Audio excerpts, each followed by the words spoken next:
You want to step up your social media game as an artist. You want to grow more followers on Instagram, TikTok, LinkedIn, any social media platform. You want to have more likes, more engagement rate, anything that leads towards your art pieces that are shown to more people. I think this is the right video for you. My name is Max Schwugier. I'm a 3D design artist and I want to show you my tips and tricks. I want to show you my experience for do's and don'ts on social media. So stick by, watch this video, and hopefully you will receive a lot more followers in a couple next months. Why is social media important as an artist? And I think it's quite obvious. I mean, it depends a bit on the field you're doing, but if you are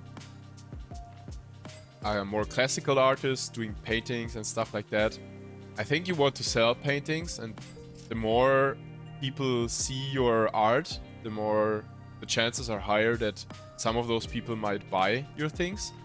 And if you're more like a digital artist like I am, like a 3D designer, you want your art pieces to be seen by more people, so eventually more studios or studio owners see your art pieces and they might like it, and then they kind of book you for commercial projects, and that leads to more jobs. And also you could charge a little bit more if you have more inquiries, and you can select the jobs you want to do. For example, if you have multiple inquiries, you obviously pick out the one that works the best for you, right? Yeah, let's jump into my tips and tricks and stick by. In the end, I have the most important tips and tricks, but we need to talk about first in general stuff. Then we're gonna speak about how you should structure your visuals and your ideas. And in the end, I think really important for social media are technical inquiries, technical stuff like what should be the size of my image and so on. So the first thing is quite obvious, I think. In general, I would say the first advice from me is keep the algorithm alive. And what I mean by that is, if you have a profile and you post maybe, I don't know, once per month or even once half a year or something, the algorithm will think you're very inactive and it will punish you for that. So I think in order to keep the algorithm alive, and I don't know how you guys feel, but especially with 3D, you cannot do a reel post or a story or a post here every day or every second day. But what you could do, I think, on a daily basis, or at least every second day, is do stories. And I think what works quite well is if you share in the stories like work in progress stuff, or you could also share that you've been in a museum or on a hiking trip and that inspired you super, and you now want to do an art piece that is inspired by this hiking trip. That works kind of well, I think, in the stories. But there are periods where you don't have any footage to share in your story, and I can show you what I usually do. I usually go here on my starting page, and let's just take this piece because it just popped up here. And basically you could like it, you could write a comment, maybe that's a lovely, and don't write comments just using emojis or stuff like that, but you can write a comment like, that's a lovely winter scene, I love it a lot. And what else you can do is then use the share button, and it's not possible on the desktop version, but on your phone it's doable, and then share it into your story. And what it will create, like it creates content for yourself. Like it shows the algorithm that you are alive, you are doing things on social media, and it also gets more people engaging with your profile because they probably will watch your stories. And what it also does is, like, this is not the biggest artist, I guess. He has 8,000 followers. Shout out to you, my man, if you see this video. Pretty cool stuff on your artist page here. But the artist will not forget that you shared his art piece, I think. And maybe the next time you share an art piece, he also gonna do the same. And then his audience, his follower, will see your art piece and it will eventually start to follow your page.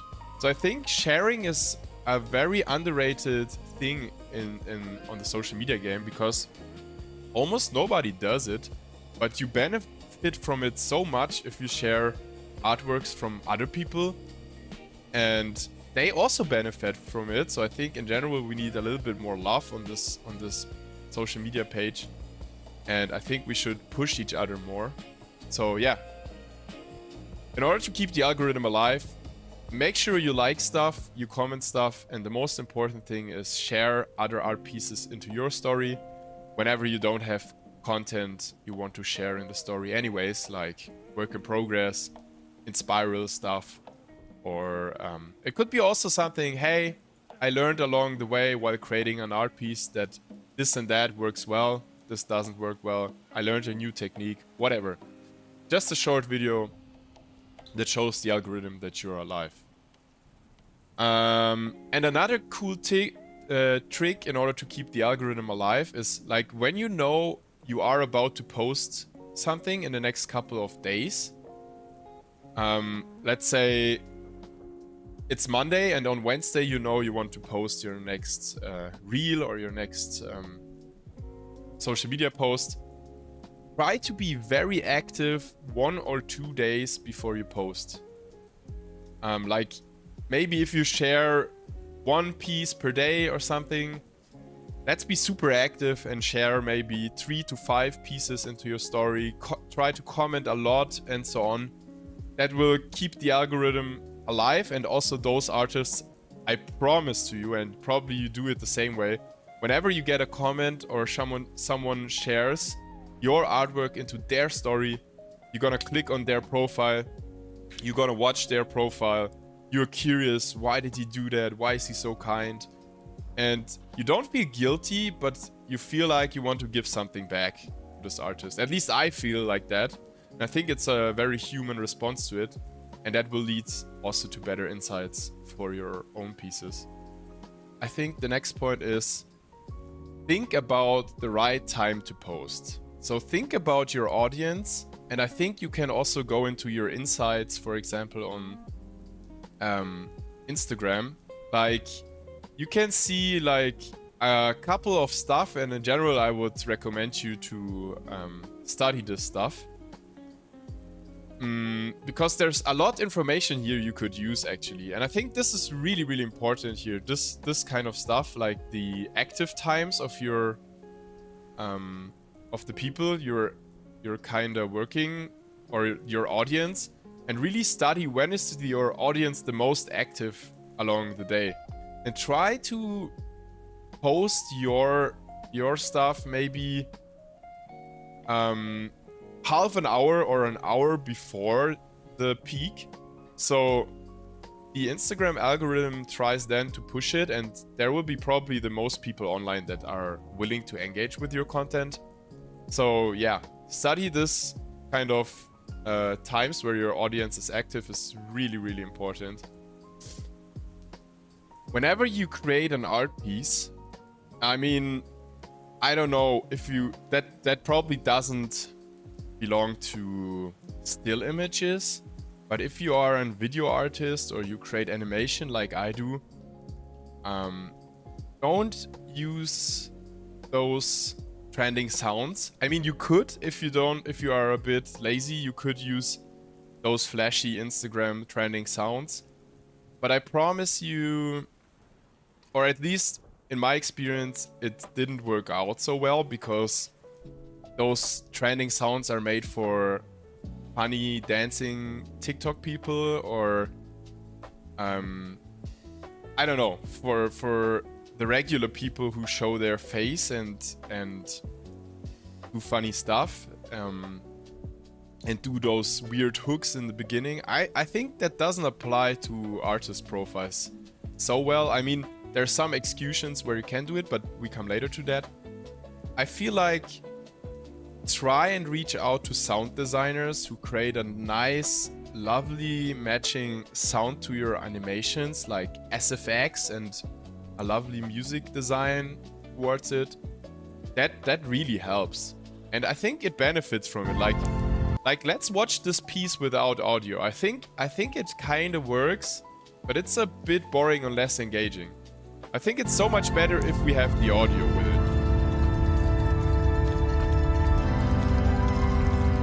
You kind of have this SFX that is working, right? And also here, like if the audio kind of underlines the visual, it is so much better. So that is my next tip and trick. Reach out to sound designers and collaborate whenever you can. And I think be fair to those sound designers. Like if you do personal projects and you don't earn any money with it, I think it's fine if you ask sound designers if they can do it for free, just for a portfolio piece. It could be a portfolio piece for you. It could be a portfolio piece for the sound designer as well. And like usually they're kind of into it. They don't want any money, but if you generate money with it in any way, like if it's a client-related project and you get money for the piece, obviously you should pay the sound designer something. I think that's just common sense, and I think that's fair. And when it comes to collaborating, there is the opportunity to create this collaborational posts here. And on this post, actually, I was collaborating with two more artists. One is Polypasta, who kind of provided me this lovely asset here. And the other one is Nui Sound Design, who was the sound designer. And I feel like, in general, Instagram is pushing those collaborational posts quite a lot. But what also happens is that not only my followers will see this post, but also the followers from this account and the followers from the sound designer, which I think that just makes sense that like a lot more people will see this post in general. So whenever you have the opportunity or you work with multiple people on a post, do always collab posts. That is so important. Here I was working with another sound designer, Sound by Chris. Check him out. He's a super nice guy. And also check those other two guys out here, Polypasta and WeSound. And in general, while I'm doing like a little bit of shout out to other artists, if you like what I'm doing here, this is a lot of work, cutting this video, recording this video, and providing you this information for free on YouTube. Please hit like and subscribe. That helps me a lot to grow on my own, and I will really appreciate that. The next thing is don't use reels and picture posts only. Use whenever you have like multiple images, multiple videos that maybe belong to the same project. Like you did some research and development, some R&Ds, you created little renderings for that, you created little art pieces for a specific project, and everything belongs together, and now the project is released and you are able to post it on your Instagram or on your any other social media platform. Try to create those carousel posts. Like this is a single piece and I don't have multiple images generated within this project, but here it was something different. This is a client related project, and I don't only have this image, but I have like multiple images created here. And whenever you work on a project where you have multiple images, multiple renderings, try to create a carousel post so people have more to watch and they stay longer on that post and they generate more watch time than if you would post them individually and just as single reels, because like the algorithm really benefits watch time. If you manage to generate more watch time, that will also be something really good. And my secret tip for carousels would be the first slide should be really engaging and should be the best piece, or at least what you think is the best piece. And then the in-betweens can be, let's say, I mean, they're curated and I think they're still nice, but I think this one is much better, much more interesting than, for example, this still image. So this should be, the first slide should be really engaging. It should be the most interesting. And then as well, the last slide should be pretty nice in order to kind of give them a little goodie that they watch through all the slides and they see something really nice in the end as well. The in-betweens are also important, but I would say less important than the first and the last slide. So the first and last slide should be the most engaging, and here you can use also still frames. But yeah. The next thing is kind of important, and I see that really often when I do portfolio reviews on my live streams. Like, don't mix private life and art account. I don't know, like maybe you had a date night with your partner and you had some nice food. Don't post the food here. It doesn't belong here. Or you kind of have a milestone in your life, like a marriage or something. Don't post pictures of your marriage here. It doesn't belong to your artist page. I think what you should do is, and I also have that, I have multiple accounts. Like I have my artist account and I also have my personal account. And I think you should not mix content in here.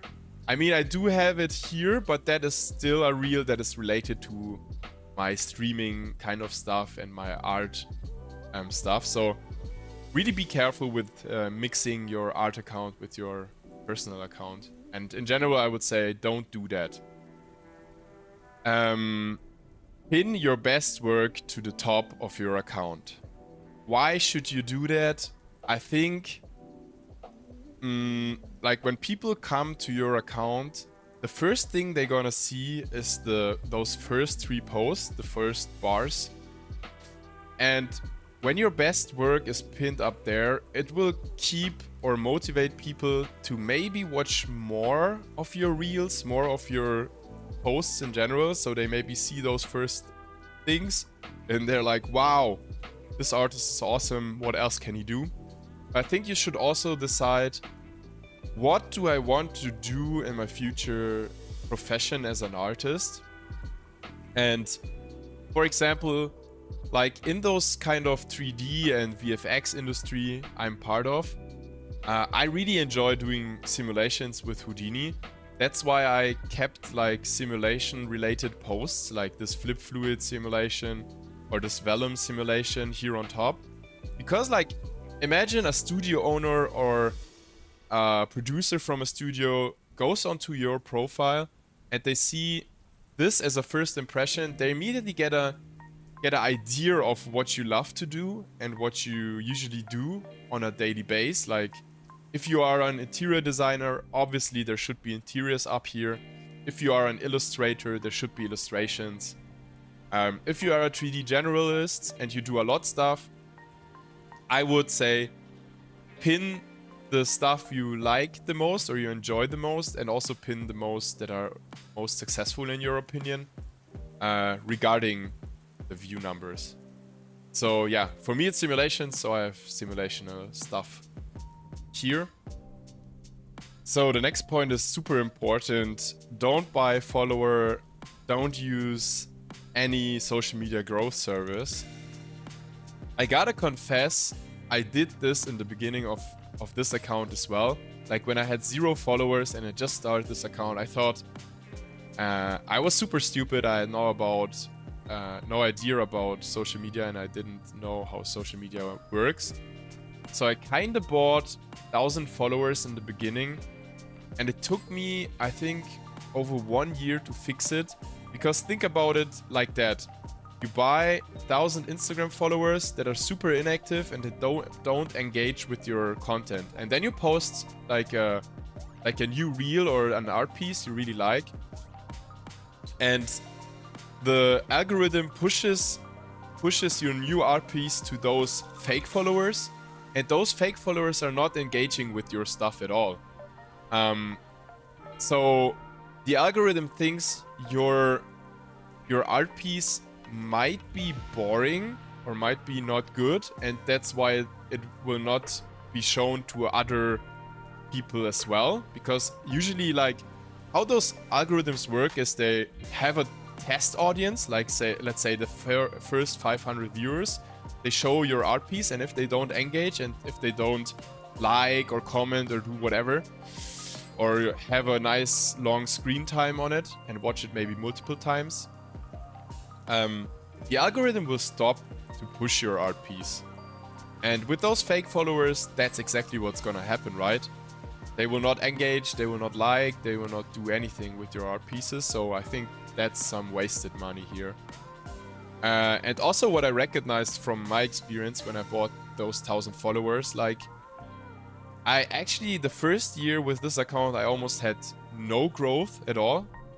And actually the reverse happened. Like, I bought those 1,000 followers, and after half a year or something, I only had 500 left, which was super awkward because over time those bot accounts got banned by Instagram. So I had less and less followers actually. I think also that's a bad sign for the algorithm if you're a shrinking account in general. So never ever do that. Don't buy a follower. Don't use an Instagram growth service. And that also leads me to the next point. What about this little button that says boost reel? I think it's boost reel on English. And I think you should also not do that. I mean, I don't have proof for it, but that is my personal experience. And maybe I'm totally wrong with that topic, but I strongly believe that those Instagram pages or those TikTok pages or any other social media platform, I'm just talking or taking this Instagram page as an example. There's a famous phrase, I believe, that says, if you don't pay for the service, if you don't pay for like this kind of profile, and there is no product you pay for it, actually you are the product. And that is 100% true. They collect money, sorry, not money, they collect data. They collect, like, they track everything you do on this page. They track what you are looking for. They track how well your Instagram posts perform, and so on. And I strongly believe if you use this boost reel button once, what the algorithm learns then is that you are a person who's willing to pay for higher engagement rates and for higher views, and it will actually do everything in order to make you pay twice or for the third time or for the fourth time, and to like pay for it more often, because the algorithm kind of learned that you're a person who's willing to pay for it. And I believe that your natural kind of virality or the natural kind of possibility to create viral content will shrink, and you will need to pay more often in order to get any insights. So I would never use that.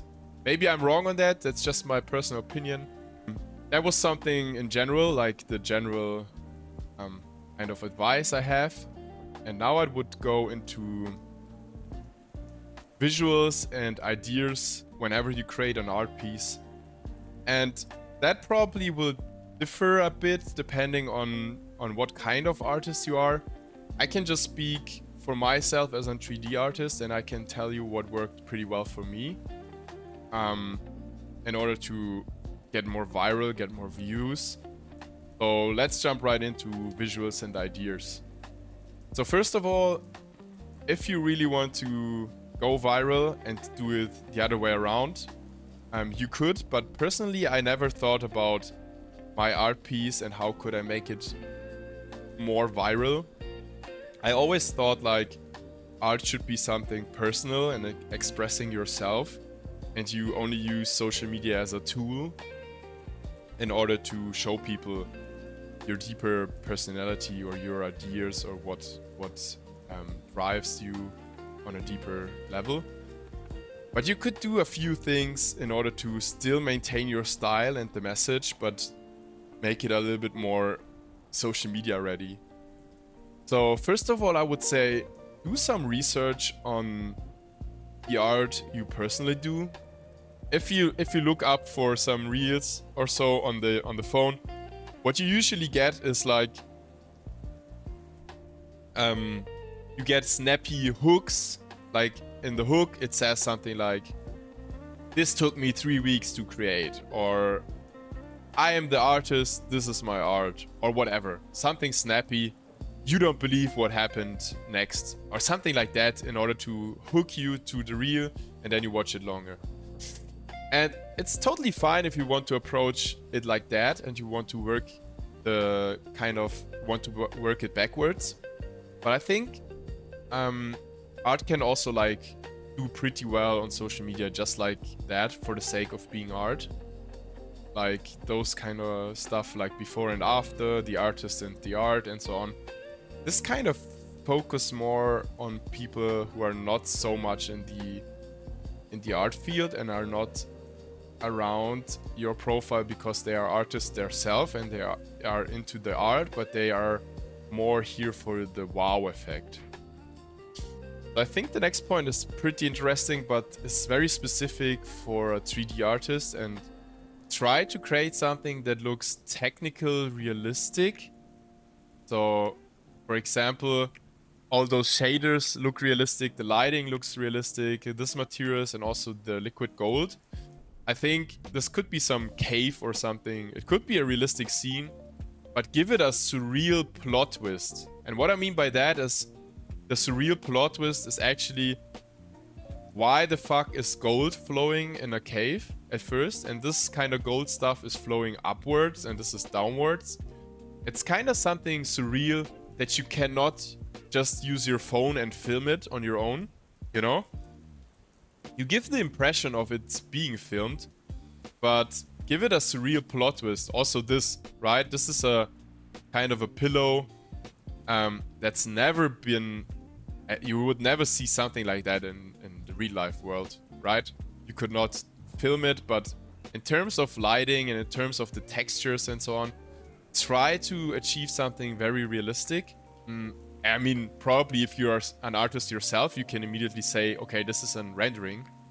But for people who are not VFX artists or who are not in the field, they might not see that this is a rendering. They might think about, okay, why the hell did he just filmed this glass of water, of sparkling water?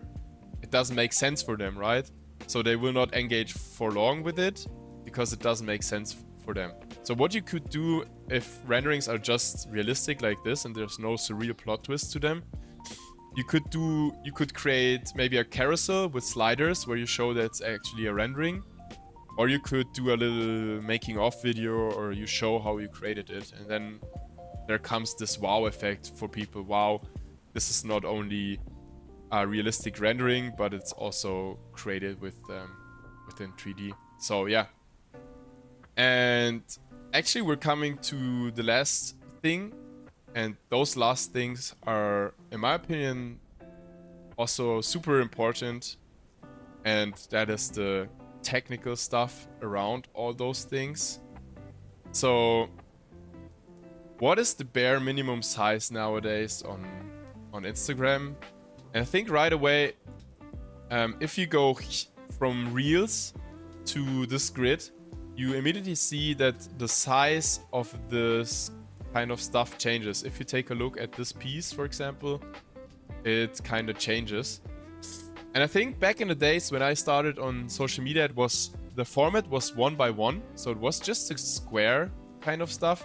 But I think nowadays it's the format is 4:5, and the ideal pixel size for it would be 1080 by 1350 Or you could even push it further by doubling it, so 2160 by 2700. And for Reels, as you can see, it's a little bit different. Ah, goddamn. Now I cannot switch nicely. But you can see it's a little bit different. It's this 9 by 16 format. So the classical one, 1080 by 1920 pixels. So that is something that is to keep in mind when you create the composition inside of your 3D software, or how to export your renderings or your videos from Adobe After Effects in order to maintain a nice quality and don't get by the compression. Because what Instagram does, it always compresses things, and that's a lovely art piece.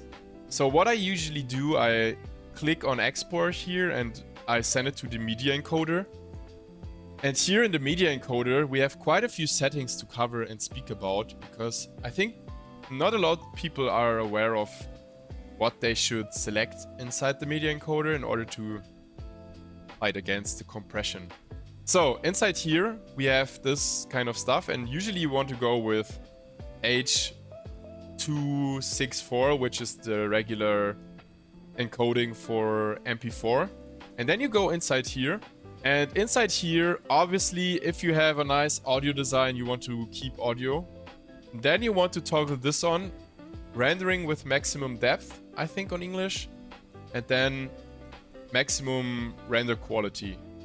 Those are two toggles I toggle on all the time, and then I go all the way down here where it says bit rates, and when you change those bit rates inside here, you want to keep track of this little stuff here on the bottom that says that shows you the file size.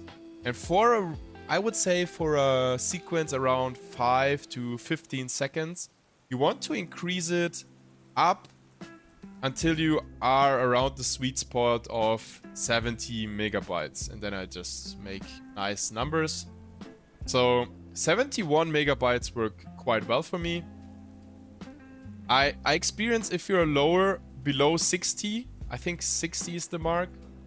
And if you're higher than 80, the Instagram compression does very weird things to your stuff. And it gets very ugly and blobby and stuff like that. So usually around 70 is a very nice sweet spot. And then you can just simply select the directory and hit rendering. The next point I also want to speak is upload stuff from your phone. Why should you do that? So, like, I don't know how you guys prepare your social media posts, but if you think you created a nice art piece, you want to show that, you put in like hours of effort and you prepare a text or something, and then on your computer you prepare a text, and then you post it from your computer and you simply copy and paste the text into your description and upload it. I strongly believe that Instagram thinks you are some kind of automated upload service or something, and Instagram likes to push people that are actually human-like, or actually humans. Sounds weird, I know, but I have the impression, and I don't know, I don't have any proof for it, but I have the impression if you upload from your phone and you type in the entire text, you retype it, you don't copy and paste it, Instagram takes track of whether you typed it in on your own or just copy and pasted it, and how long it took you to prepare this post actually on Instagram. And I believe that this also plays into, or Instagram takes this into consideration on how strongly it pushes it to other people. Because think about it, like, there's plenty of bots and stuff like that on the page. And I think the developers kind of get very creative in order to filter out those bots. And I think every indicator, even if it's a small indicator that you could be a bot and not a real human, could lead to less engagement rate and less insights, and the algorithm pushes it less to other people. So try to, I know it's a bit tedious, but try to like write everything on your own by hand and try to make it as human-like as possible. The next big bullet point is nowadays don't use hashtags anymore. I think hashtags are a little bit dying. I think a lot artists nowadays I see don't use hashtags at all.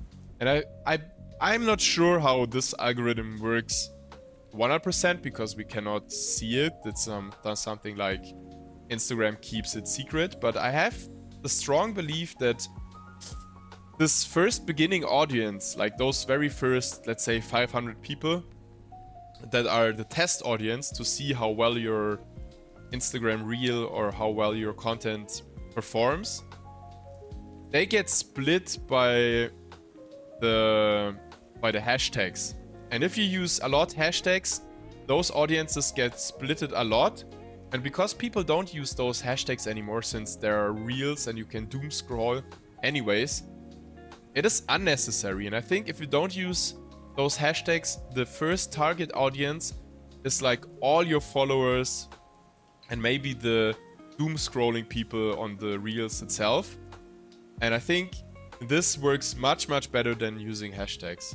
And the last thing is the most important thing for me. Don't be too hard to yourself. I know creating art is something very personal and we're all suffering from imposter syndromes and stuff like that. But don't be too hard to yourself whenever your Instagram post or your social media post is not getting viral. It's not about the art, it's about the algorithm and understanding stuff and understanding how social media works. It doesn't mean that you're a bad artist or your art is bad or anything like that. I think most viral posts are a bit accidentally, and you cannot kind of force that every post of you goes viral, and that doesn't mean that the art piece is bad. I think you could minimize the percentage of the accidental stuff by understanding how social media works. And in order to get a better understanding, don't only trust myself. I hope I provided you some very helpful insights, but also go into your dashboard on your artist profile and see how long are people engaging with my posts. What are posts that work well for my kind of art? What are posts that don't work so well? I think every artist is a bit different. Every artist has different style, different art pieces, and I think you just need to be experimental and try things out. And some techniques work better for those artists and some work better for other artists. Don't see it like a representation of the quality of your art, but see it more as an experiment and like playing with social media and fine-tuning those kind of things to just make your posts perform better.